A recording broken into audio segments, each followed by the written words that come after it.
I'm going to talk about journals, publishers and researchers and how best we can research peer review and publication together. I will be slightly tongue-in-cheek to deal with my imposter syndrome of following David Mower and then trying to talk about how we should be doing research. So in terms of my relevant interests, I think the fact that I'm employed by the BMJ and that I'm a founder of the medRxiv clinical preprint server are the most relevant today. And this is my stereotypical view of how researchers and publishers talk about research in peer review. Publishers say we experimented with open peer review when they mean we tried it for a bit to see if we liked it. Whereas researchers will do a thorough and detailed assessment with a proper methodology, and they might come up with the sort of diagram from a nice paper by Tony Ross-Hellauer that tells us there are 14 different flavors of open peer review. So please be clear when you talk about it, what you mean. And one of the reasons we publishers are rather disinclined to do real research is because it's very hard work. And this is a paper from long before I was at BMJ, but when some of my colleagues had to develop a quality instrument. If you're going to say peer review did or didn't help a manuscript, how are you going to know? And this was a sort of baseline study to say, here's how we're going to judge the peer review. And the sort of results it came out with, and I mention again, even though this is a very old study, you know, if you send peer reviewers papers with errors in, they find some of them. And in this instance, I don't want to argue with David about training, but training had very little effect on the ability of peer reviewers to spot errors. That's a specific question about peer review. Does it spot errors? And whether you think this is a good or a bad news story depends whether you think it's good that peer review found some of the errors or bad that it found a minority of them. And of course, when it comes to really believing the results of any single study, we want the kind of meta-analysis and synthesis of results that's come from this study, which is also predates the previous peer review congress, that told us really most training doesn't improve the quality of peer review reports, but having a statistical review, it does. You know, it is possible to really research these things, but the number of studies that have been done so far is very small, and most of the studies are still rather old.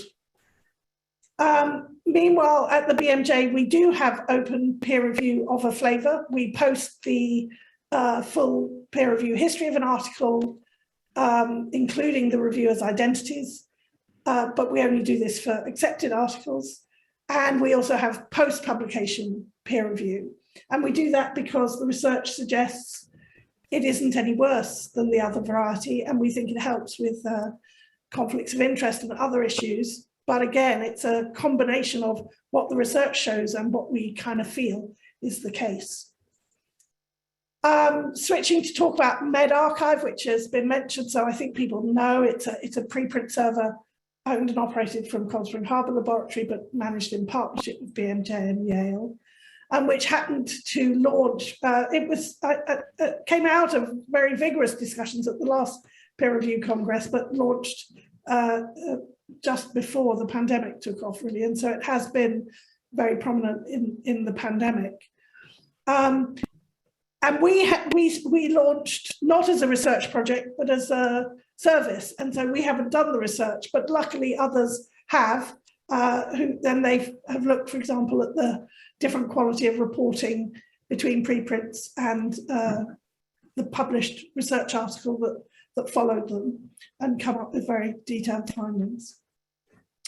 We've talked about waste and the fact that, you know, COVID is the first time we've had an epidemic, or in this case, a pandemic, for which we had research about it come out really very quickly as soon as the issue was being discussed, really, whereas in the case of Ebola and even Zika virus, most research on them didn't get published, made public, until after the problem was largely solved. BMJ is also, like many other people now, looking at living systematic reviews as a way of presenting up-to-date information. For example, in the case of drugs for COVID, we're combining that with an approach to rapid recommendations to try and have recommendations disseminated much more quickly from research finding to clinical guideline. But again, we're doing that as a publisher and not as researchers. We don't know whether actually this helps people get information translated into clinical practice more quickly. We will hope to know those kinds of things.